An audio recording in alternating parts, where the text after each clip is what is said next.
Hey guys, and welcome back to another episode of Cricket 19 Career Mode, and we are kind of firmly making ourselves at home in the England side. And as you can see on the calendar, next up we have a 3-test series against West Indies. The lovely West Indians are coming to the UK, touring England. So the first game is at Edgbaston, second test is at Headingley, and then I think we're finishing up at Lords. So be a nice little juicy 3-test series. West Indies are a pretty good team. You know, they've got some good bowlers and stuff like that. But I'm interested to see how their team has changed over the years. So obviously, as you can see, they're in 2024 now.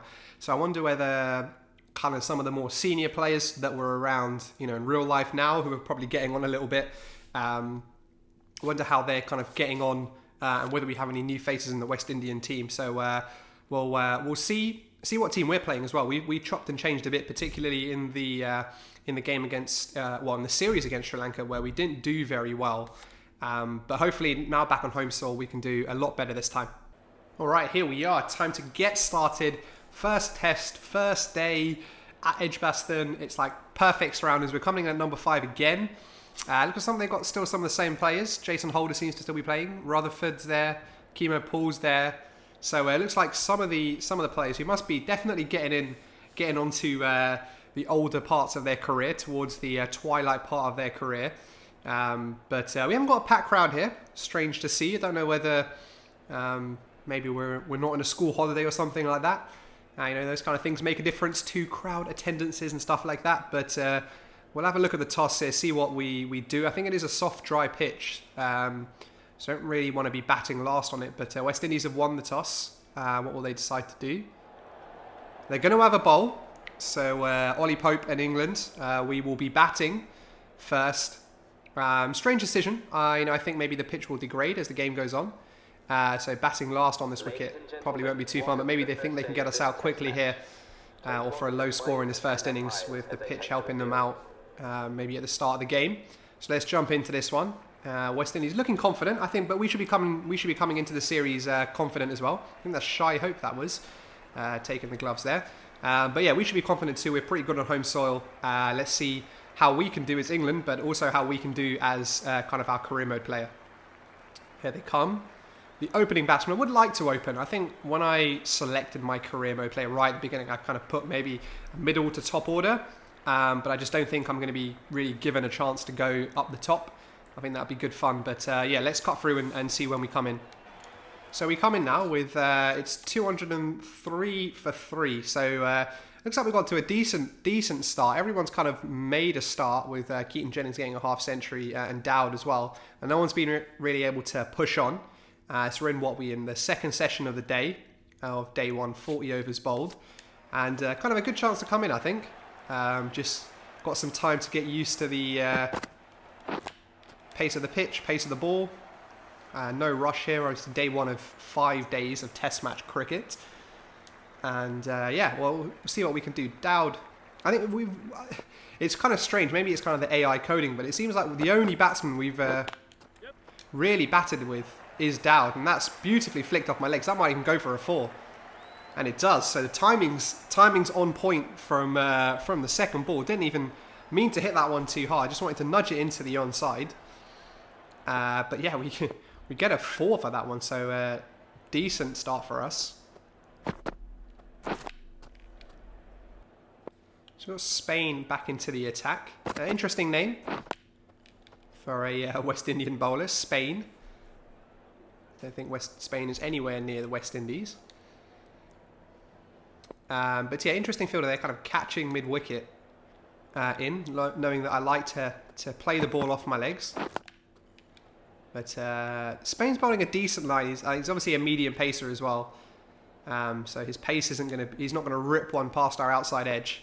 So we don't have that to worry about too much. But he's just kind of bowling that kind of annoying line, and can get the ball kind of tickling away or coming back into me. Sorry, and could cause us some problems. So just got to be wary against Spain. We've got plenty of time, so no need to rush anything. Dowd's going, actually, just noticed that 62 from 61 delivery, so he's at a rapid strike rate.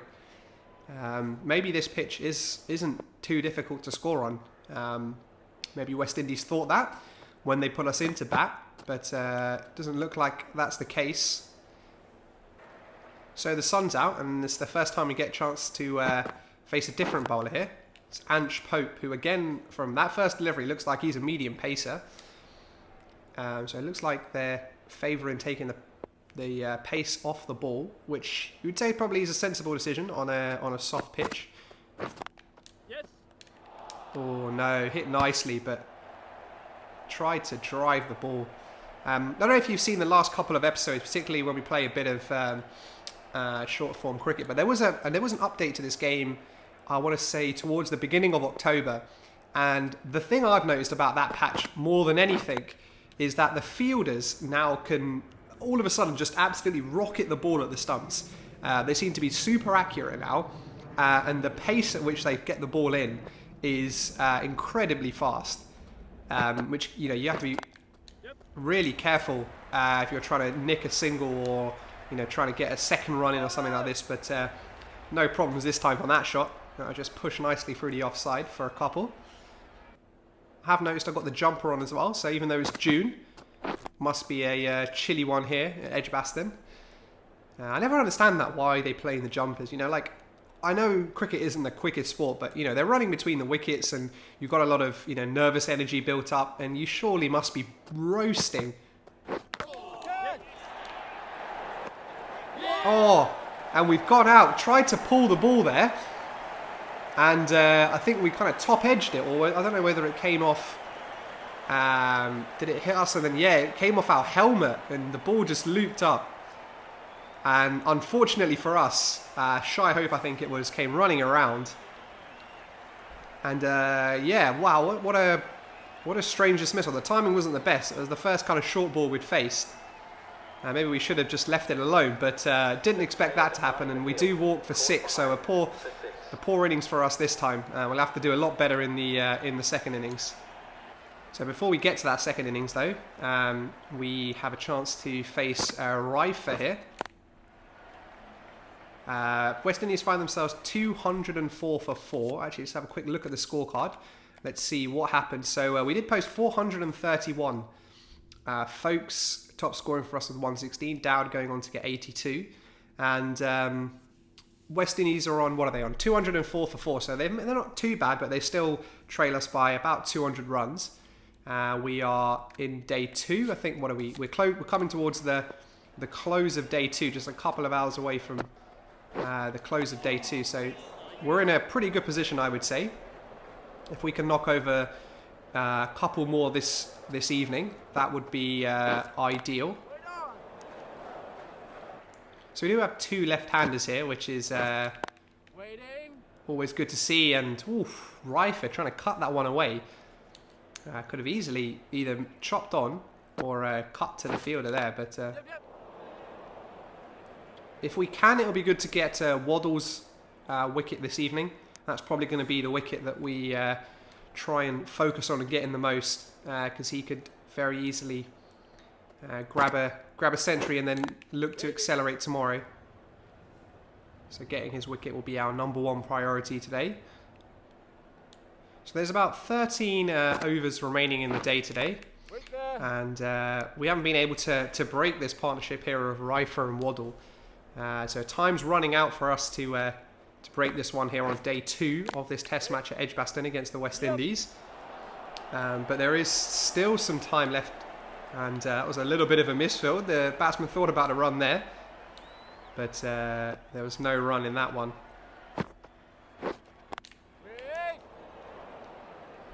And we did get the wicket, so we'll have a look at who got it. Cardenas, who's another spinner, picks up the wicket of Rifer. So we do pick up 1 wicket. Probably not the wicket we wanted, but nevertheless, it is another wicket before the end of day's play. So that was a big breakthrough that we needed. But Waddle has gone on. I think we were taking out the attack for a few overs. And Waddle has gone on and to hit his century. So fair play to him. Decent innings. I think we've probably only got a couple more overs left in the day. Wait on. I've been a little too straight to Rutherford in this over. So I'm just trying to push the ball out slightly further, cause him a few problems outside the off stump. Seems to be coming across his stumps quite a lot. So topspin delivery might not be a bad ball. Oh, and it wasn't a bad ball, and it nearly took out the top of his off stump.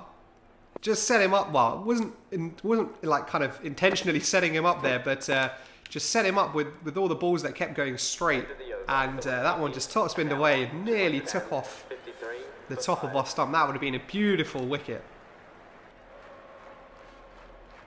So there's still now 4 overs left in the day, so you do have a few more overs left to bowl, and oh, Waddle gets an edge, but it goes wide of first slip. Well, let's have a look at that on the old replay. Ball comes round, he tries to drive us. He gets the edge. If there was a second slip, probably would have maybe fallen to his feet maybe. But that was a very good delivery there by us. It's the first time Waddle's kind of really played a full shot. Oh, and that was probably the wrong end. Probably the wrong end. Well, I wasn't really paying attention too much there. Could have got a run out.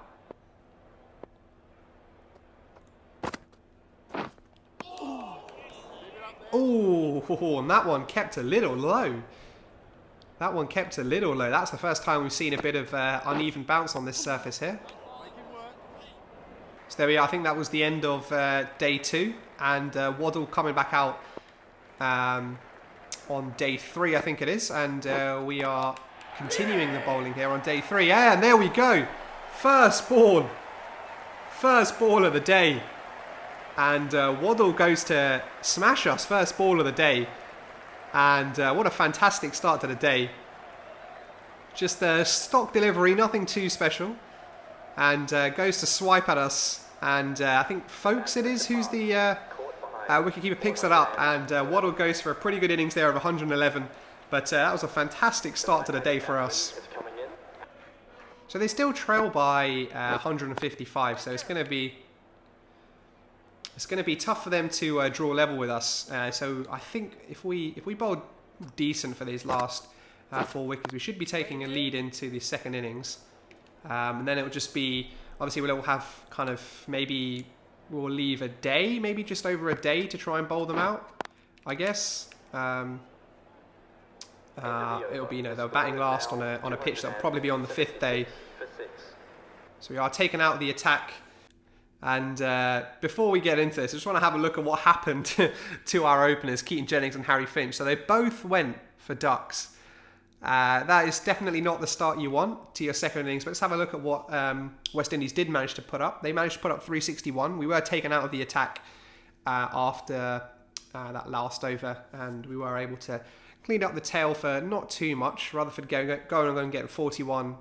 Jason Holder 36. But after that, not putting up too much resistance. But now we get a chance to bat with Ollie Pope. So finally we get to bat with someone else. We get to bat with the captain this time. Hopefully some of his experience can rub off on us and we can do a little better than we did in the first innings.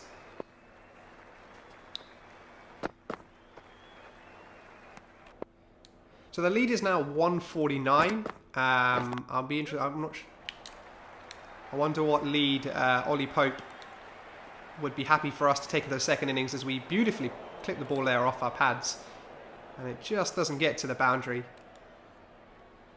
And we'll the ball, as you see there, I don't know if you saw, but the pace at which that ball came in from the boundary, I think we ran 4 in the end there, but the pace at which that ball came in was ridiculous, just incredible.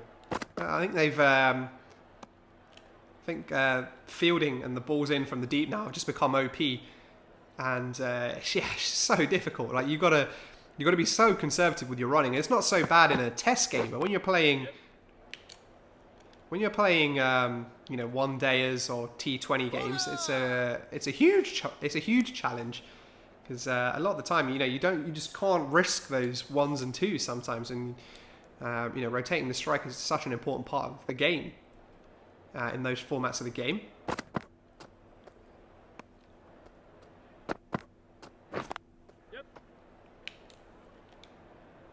And that ball again, 2 straight. We'll just we'll get a 2. Just because of that fielding, I was very hesitant to run for the second, but we do get it quite easily. Got to make sure I don't get too reserved with the running. because I'm afraid of the bullet throws in. Can easily leave that one just outside the off stump. Not going to be challenge me there, Ange Pope. 70 miles an hour outside the off stump. More likely or not, though, I'm going to smash that to the boundary. Yes. Oh, no. Slightly up in the air.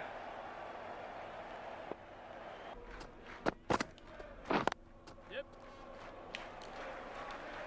This one again. This one should be 4. Ball was too straight from Pope. From Hope, sorry, I think it is. And yeah, that one creamed to the boundary beautifully with a little flick.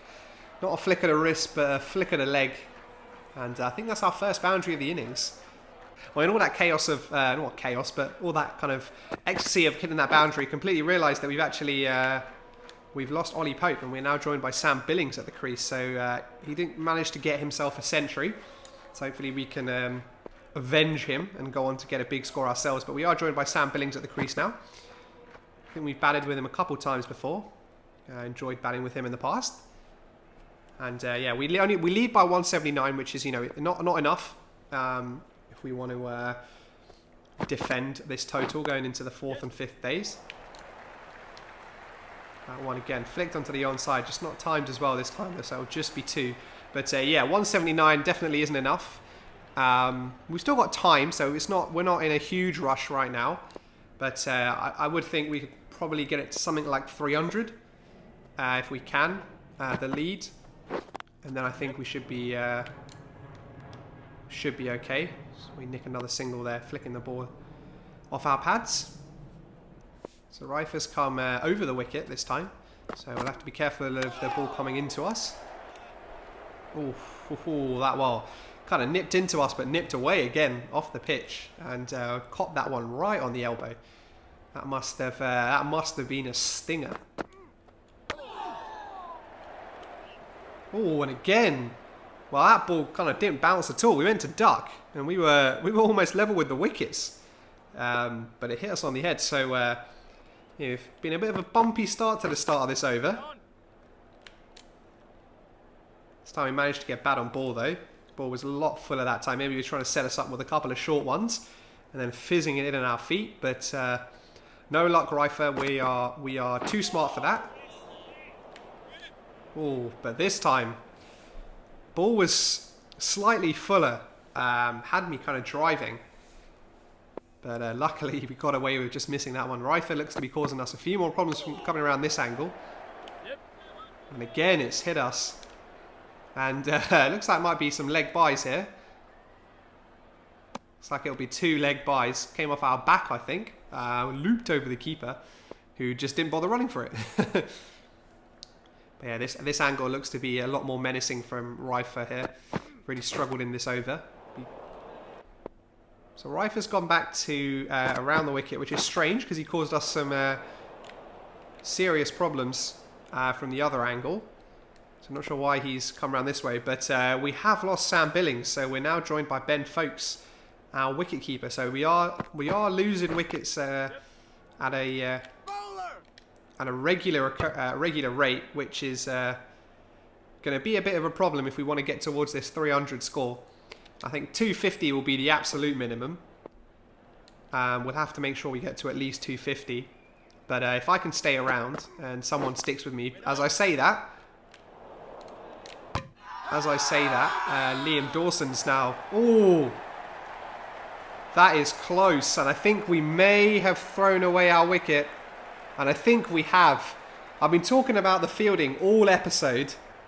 And we've been caught short there. Probably could have chucked in the dive. Yeah, you can see the bails are off. And that is out.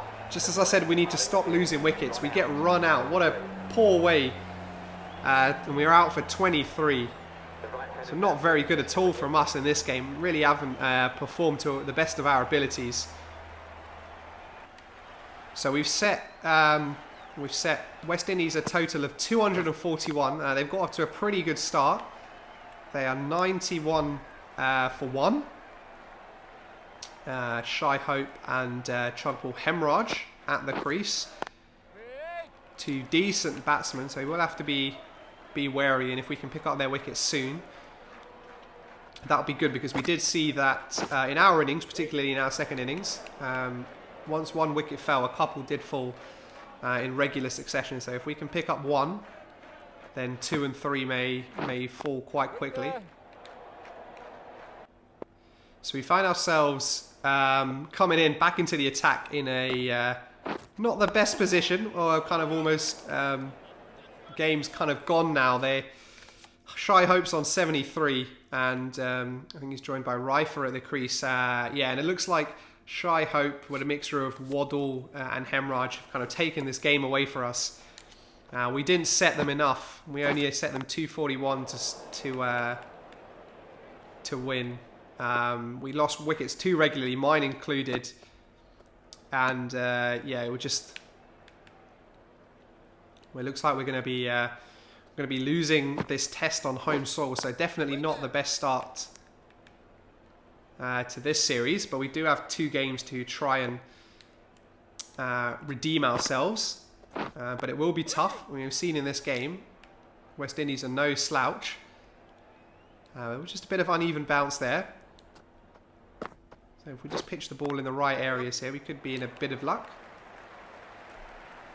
And that ball just pierced through the gap by Shy Hope. This one looks like it'll probably get to the boundary. And it does. I think that takes them to 240. And the scores are level, so we will watch this we'll watch this ball by Townsend here, see if they're able to pick the last run up there. That was a big stride out there by Rifer, that was. And he's going to leave that ball. So who knows how many balls this may take. But I don't think it would take too many more. And West Indies do win by 6 wickets, so a huge win for them overseas, beating England at Edgbaston. Yeah, we really didn't show up. In our own performance, we didn't show up. Waddle getting the only century of the game, alongside with Folkes, and yeah, Waddle picking up man of the match, but really not a performance that good. Coming off that Sri Lanka Test series where we weren't very good, this really wasn't what we needed. We're definitely going to need to do something very impressive in the second game to kind of claw something back. But I hope you guys enjoyed this episode and you're continuing enjoying their Cricket 19 career mode. But thank you guys for watching, and I'll catch you on another one.